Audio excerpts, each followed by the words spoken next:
India out কর্মসূচি বাস্তবায়নে পদক্ষেপ নেবে ১২ দলীয় জোট। গণতন্ত্র পুনরুদ্ধারের আন্দোলন নস্যাৎ সম্ভব না, বলছেন দুদু। ৭ই জানুয়ারির মতো জনগণ উপজেলা নির্বাচন বর্জন করবে, বলছেন প্রিন্স। স্থানীয় নির্বাচনে বিরোধী দলগুলোর অংশ নেওয়া উচিত ছিল, বলছেন নূর। চুয়াডাঙ্গায় তীব্র গরমে মরছে মুরগি, অসুস্থ হচ্ছে গরু ছাগল। দাবদাহে বেড়েছে লোডশেডিং, গরম থেকে বাঁচতে হাত পাখায় ভরসা। এবং সর্বশেষ জানাবো, গরমে বিশুদ্ধ পানি ও খাবার স্যালাইন বিতরণ করবে আওয়ামী লীগ। শুনছিলেন সংবাদ শিরোনাম, এবারে বিস্তারিত। ইন্ডিয়া আউট কর্মসূচি বাস্তবায়নে পদক্ষেপ নেবে ১২ দলীয় জোট। ১২ দলীয় জোটের শীর্ষ নেতারা বলছেন, শুধু পণ্য বর্জন নয়, ভারতের কবল থেকে বাংলাদেশকে মুক্ত করতে ইন্ডিয়া আউট কর্মসূচি বাস্তবায়নে সব ধরনের পদক্ষেপ গ্রহণ করা হবে। শুধু ভারতীয় পণ্য বর্জন নয়, বাংলাদেশের প্রকৃত স্বাধিকারের দাবিতে দেশের জনগণ নীরবে ঘরে ঘরে প্রস্তুত হচ্ছেন। ভারতীয় পণ্য বর্জনের যৌক্তিকতা তুলে ধরে নেতৃবৃন্দ বলেন, পত্রিকায় প্রকাশিত হয়েছে ভারতের ৫২৭টি পণ্যে বিষক্রিয়া পাওয়া গেছে এবং ইউরোপীয় ইউনিয়ন সে পণ্যগুলো নিষিদ্ধ করেছে। আরেকটি পত্রিকায় প্রকাশিত হয়েছে ভারতীয় দুটি ওষুধে ক্যান্সারের মিশ্র উপাদান পাওয়ায় হংকং ও সিঙ্গাপুর সেটা নিষিদ্ধ করেছে। বলা হয়েছে, দেশি পণ্য কিনে হই ধন্য। আমাদের শিল্প কলকারখানা ও কৃষক বাঁচান এবং দেশ রক্ষায় আন্দোলনে সবাই এগিয়ে আসুন। আমাদের রাজনৈতিক পরিচয় ভিন্ন হতে পারে, কিন্তু দেশটা সবার আগে। বাংলাদেশে ১৮ কোটি জনগণের সর্বনাশ করে ভারতকে সুবিধা দেওয়ার রাজনীতি হতে পারে না। গণতন্ত্র পুনরুদ্ধারের আন্দোলন নস্যাৎ সম্ভব না, বলছেন দুদু। বিএনপির ভাইস চেয়ারম্যান শামসুজ্জামান দুদু বলেছেন, কোন দল সংস্থা যদি মনে করে সাম্প্রদায়িক দাঙ্গা বাঁধিয়ে দেশে গণতন্ত্র পুনরুদ্ধারের আন্দোলন নস্যাৎ করবে, তাহলে তারা ভুল ভাবছে। এটা সম্ভব না। এদেশে মুসলিম, হিন্দু, বৌদ্ধ, খ্রিস্টান সবাই মিলেমিশে থাকে। যারা জেলে গেছেন তারা জানে বর্তমানে জেলে কত কষ্ট। সাধারণ জেল ও ডিভিশন জেলের মধ্যে একটু পার্থক্য থাকতে পারে। গত ৬টি বছর ধরে দেশনেত্রী বেগম খালেদা জিয়া জেলে আছেন। অনেকেই বলে তিনি বাসায় আছেন, কিন্তু না, এটা বাসা নয়। তিনি বলেন, যারা জেলখানায় আছেন বা ছিলেন আর যারা বাহিরে ছিলেন, কেউ শান্তিতে ছিল না। আমাদের এই কষ্টগুলোকে এক জায়গায় করতে হবে। আমরা প্রতিশোধ বা প্রতিহিংসার কথা বলছি না, আমরা আমাদের অধিকার ফিরিয়ে আনতে চাই। ৭ই জানুয়ারির মতো জনগণ উপজেলা নির্বাচন বর্জন করবে, বলছেন প্রিন্স। বিএনপির সাংগঠনিক সম্পাদক সৈয়দ ইমরান সালেহ প্রিন্স বলেছেন, এক দফা আন্দোলন চলমান অবস্থায় স্থানীয় সরকার নির্বাচন অপ্রাসঙ্গিক। আওয়ামী লীগ সরকার গণতন্ত্র, রাজনীতি, নির্বাচনী ব্যবস্থা, মানবাধিকার ধ্বংস করেছে বলে তাদের পদত্যাগ চেয়ে এক দফার আন্দোলন চলছে। এমতো অবস্থায় উপজেলা নির্বাচনে সম্পৃক্ত হওয়ার অর্থ সরকারকে সহযোগিতা করা। যারা আওয়ামী লীগের প্রচারণা বা উস্কানিতে নির্বাচন করবে বা সম্পৃক্ত হবে, তারা আওয়ামী লীগের সহায়তাকারী হিসেবে বিবেচিত হবে। ইমরান সালেহ প্রিন্স বলেন, বিএনপি নেতাকর্মী, সমর্থক, শুভানুধ্যায়ী যারা দেশনায়ক, তাদের রহমানের নেতৃত্বে গণতন্ত্র ও ভোটাধিকার ফিরিয়ে আনতে এবং দেশনেত্রী বেগম খালেদা জিয়ার মুক্তির লক্ষ্যে এক দফা আন্দোলন করেছে। তারা দলীয় সিদ্ধান্ত অমান্য করে গণতন্ত্র, নির্বাচনী ব্যবস্থা ধ্বংসকারী আওয়ামী লীগের অসৎ উদ্দেশ্য বাস্তবায়নে সহযোগিতা করতে পারেন না। যারা সরকারের ফাঁদ এই উপজেলা নির্বাচনে অংশ নেবেন বা অন্য যে কোনোভাবে সম্পৃক্ত হবেন, তারা বিএনপি নেতাকর্মীদের উপর নিষ্ঠুর নির্যাতনকারী আওয়ামী লীগের দোষী হিসেবে চিহ্নিত হবেন। গণতন্ত্র পুনরুদ্ধারে দমন নিপীড়নের শিকার হাজার হাজার নেতাকর্মীর ত্যাগ, রক্ত, শ্রম, ঘাম এবং দেশনেত্রী বেগম খালেদা জিয়া, তারেক রহমানের সাথে তারা বেইমানি করবেন। তিনি আরো বলেন, রাজনৈতিক সকল পরিস্থিতি ও পরিবেশ বিবেচনা করে নির্বাচন বর্জনের সিদ্ধান্ত নেওয়া হচ্ছে। যারা এই সিদ্ধান্ত মানবে না, অগ্রাহ্য করবে, তাদের বিরুদ্ধে দল ব্যবস্থা নেবে। এতে দলের ভেতরে বাইরে কোনো প্রভাব পড়বে না, বরং শৃঙ্খলা অবমাননাকারী বর্ণচোরা ব্যক্তিদের চিহ্নিত করা সম্ভব হবে। আমাদের সকলকে মনে রাখতে হবে, ব্যক্তিগতভাবে আমরা কেউ বিএনপির জন্য অপরিহার্য নই, কিন্তু দেশ ও জনগণ আমাদের সকলের জন্য বিএনপি অপরিহার্য। উল্লেখ করে প্রিন্স বলেন, আমাদের এমন কিছু করা উচিত হবে না যাতে দল ক্ষতিগ্রস্ত হয় বা দলের ভাবমূর্তি বিনষ্ট হয়। যারা দলের সিদ্ধান্ত অমান্য করে সরকারের ফাঁদে পা দেবেন, তাদের বিরুদ্ধে দল কঠিন ব্যবস্থা নিতে দ্বিধা করবে না। কোথাও ভোটের আমেজ নেই, জনগণ ভোট নিয়ে চিন্তিত নয়। ৭ই জানুয়ারির মতো জনগণ উপজেলা নির্বাচন বর্জন করবে। স্থানীয় নির্বাচনে বিরোধী দলগুলোর অংশ নেওয়া উচিত ছিল, বলছেন নূর।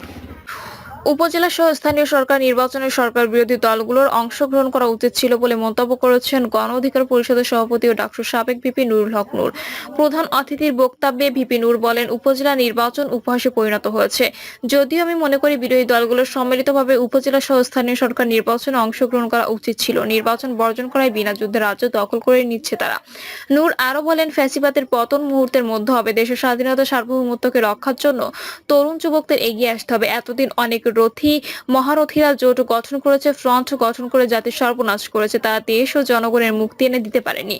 গণ অধিকার পরিষদ চাঁপাইনবাবগঞ্জ শাখার আহ্বায়ক আলমগীর কবির সিপ্তির সভাপতিত্বে বক্তব্য রাখেন কেন্দ্রীয় সাধারণ সম্পাদক রাশেদ খান, সিনিয়র সহসভাপতি আল আমিন সহ অন্যান্যরা।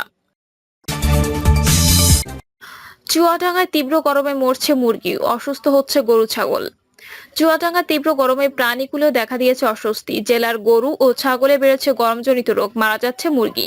জেলা প্রাণী সম্পদ অফিস বলছে, গরমে গত 5 দিনে বিভিন্ন খামারে 200 মুরগি মারা গেছে। গরু ছাগল পাতলা পায়খানা, রুচিহীনতা ও স্ট্রোকে আক্রান্ত হচ্ছে। চুয়াডাঙ্গা সদরের মুরগি পালনকারী আফজাল হোসেন বলেন, গরমে মুরগিগুলোকে একটু বাড়তি খেয়ালে রাখতে হচ্ছে। এরই মধ্যে আমার অনেক মুরগি মারা গেছে, তাপমাত্রা কমে গেলে রক্ষা পায়। ভারপ্রাপ্ত জেলা প্রাণী সম্পদ কর্মকর্তা ডক্টর মুস্তাফিজুর রহমান বলেন, সবচেয়ে কষ্টে আছেন মুরগির খামারিরা। প্রতিদিনই ব্রয়লার মারা যাওয়ায় বা অসুস্থ খবর আসে, খামার মালিকদের সঙ্গে যোগাযোগ রাখা হচ্ছে। আমাদের মৎস্যকর্মীরা নিয়মিত গিয়ে সেবা দিচ্ছেন। জেলা প্রাণী সম্পদ অফিসের সম্প্রসারণ কর্মকর্তা ডক্টর খন্দকার শাওন হাসনাত বলেন, গবাদি পশুর পেট ফাঁপা, খাবারের অরুচি সহ গরমজনিত রোগ বেড়েছে। আমরা সাধ্যমতো সেবা দিয়ে যাচ্ছি। আমাদের পর্যাপ্ত চিকিৎসা সামগ্রী মজুদ আছে।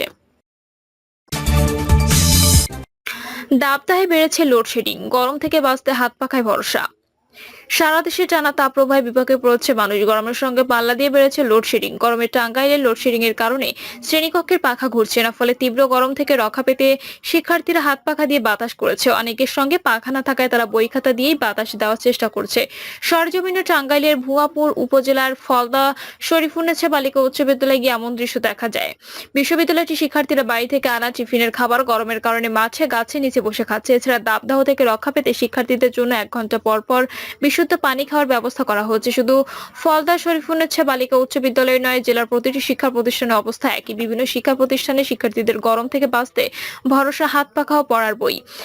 সোমবার দুপুরে ফলদা শরীফুন্নেছা বালিকা উচ্চ বিদ্যালয়ে ক্লাস বিরতিকালীন সময়ে ক্লাসরুমের 6ষ্ঠ শ্রেণীর শিক্ষার্থী ফারজানা আক্তার মীরা হিট স্ট্রোকে আক্রান্ত হয়ে অসুস্থ হয়ে পড়ে। পরে তাকে চিকিৎসার জন্য উপজেলা স্বাস্থ্য কমপ্লেক্সে পাঠানো হয়।